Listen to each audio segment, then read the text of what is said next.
always wanted to farm ever since I can remember.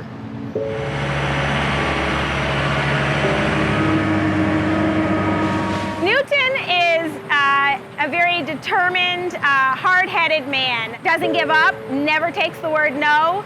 Don't ever take no for an answer. You want it in your heart, you can get it done. When we started, the roller coasters were short and sweet, and they were, you had some down times, but you had a lot of up times. Now we're facing a lot of down times and very little up times. So the challenge is, how do you bring the next generation in to this, and why would they want to?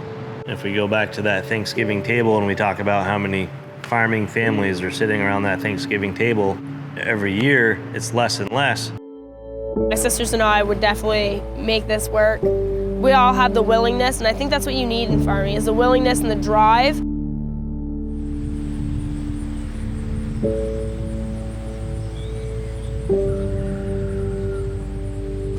3 years ago, I was thrown an awful wrench in my health, and 98% of people would have died from what I had.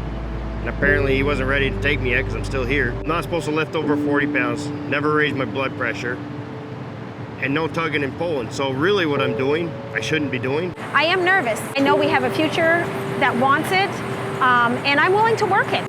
We've been at this 30 years. The next generation is going to take over. Growing the kids up on the dairy farm is, you got more time with your kids than you can imagine. And they get to see what the real world is really about. You get a quality of life that you won't get anywhere else. They came from nothing to help give us something else to be able to have and be able to take pride in and ownership. That's probably the best pride you'll ever get of anything, is watching the next generation want to take over. Grab your bottle, fill it up. There's one calf that gets a half bottle, that little tiny one. I know they want this to be a part of their life. I know they want their children to be a part of this life. What gravitates me towards the agricultural lifestyle and dairy farming in general is the family lifestyle that it produces. You have to be willing to put this place before yourself. So you have to know that if times get tough and you have to cut back on some of your expenses to make the expenses here work, that needs to happen. My parents raised us right to understand that every challenge is only going to better you. It teaches you to basically be disciplined. I have determined daughters in my case that regardless what milk pricing is or what the state throws at us, they're determined to succeed in this dairy business and show everybody that it's a way of life. This is the main parlor. We milk 24 cows at a time. And then this pen is the calf feeder pen. They'll get a grain and water, and they'll be able to come into the calf feeder. My favorite chore is definitely working with the calves because I get to work with my sisters. I feel like if I worked a 9-to-5 job, I would be bored all the time. I would much rather be here than sitting at a desk and on a computer. At the end of the day, that's what we do this for, is to watch the next generation blossom. The future of farming is going to be strong. I think they're just out to prove a point that women in today's world can do this and will succeed in this.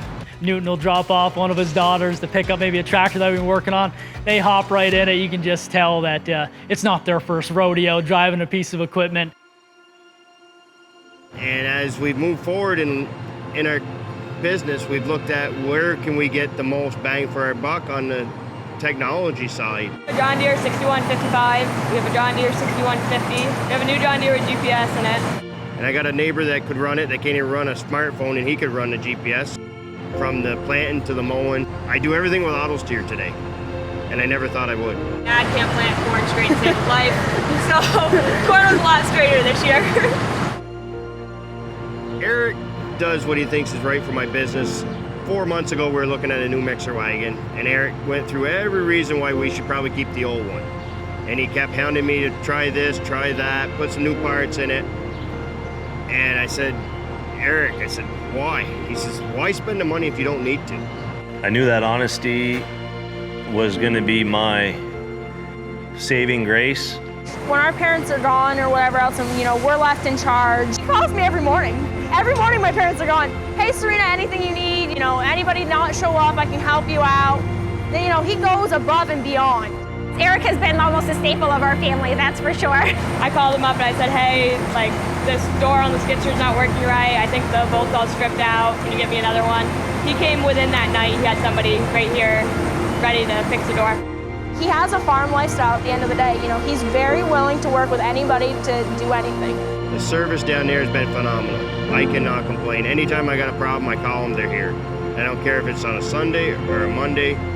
or after hours, they are here.